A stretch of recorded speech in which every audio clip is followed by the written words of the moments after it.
Into my 5th summer with my RPod. You can see the lead sealed again. It's separated. Especially up here, you can see it where it's starting to peel away. So I initially started scraping with the metal scraper, but it starts scratching. So instead, kitchen utensil, simple wooden, using the edge, scrape along here.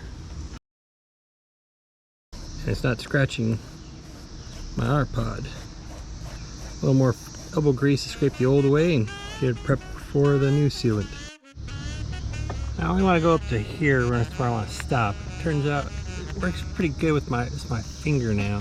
Try and clean up this edge where I want to stop at. I'm going to peel it off with my fingernail.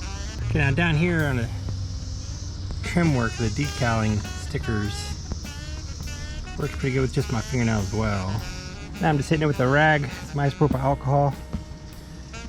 Get the little fine pieces swept up. You can see where I'm going to start overlapping here. You see my edge is looking pretty good. Nice and clean. All the way across through here. A little bit of residue. Couldn't quite get. I was afraid to keep digging at it. Identified another spot. Do a little bit of work through here, it looks like. Got another spot right here I can do a work on. It's like from the back corner here. I have to do at least to here. Whereas if I look over here above the baggage hatch, I press around, it's still nice and tight, sealed. There's no gapping. All along the bottom. Whew. Man, I hope there's not more of this. There's quite a bit of work to do. Spend the rest of the time scraping away the old, prepping it, and we'll put down the new. Unfortunately, when I was pushing on the sides, I noticed there was quite a bit of it peeled off, so I've scraped my fingernails as best I can.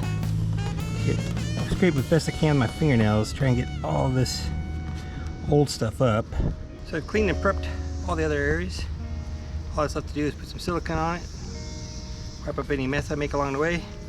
This will be a done project.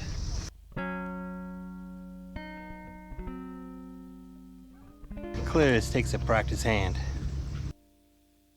I'm an Amazon affiliate, so whenever I can in the video description, I want to try and put links to the products I'm using so you can see what it looks like. Now do your own diligence. Don't necessarily have to buy from Amazon. You can get better deals than other places sometimes.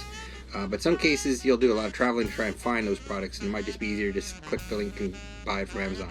The advantage is to me, however, if you buy from Amazon, I'll make a 1 to 4% commission on every purchase you make for a 24-hour window if you click on the link to Amazon from the description that I've created. And I'll make 1 to 4% commission on it, which means if it's a 1% commission item, I get 20 cents for every $20 you spend on Amazon. But if it's a 4% commission, then I'll make a whopping 80 cents for every $20 you spend on Amazon. Now if you buy from Amazon by using that link, it doesn't increase the cost to you.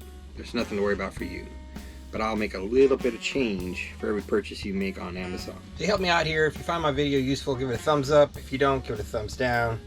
Just do something. And additionally, if you have anything that you would like to know more about, put it in the comment section. Maybe I'll be able to get on there and give you an update on whatever it is you're looking for additional information on.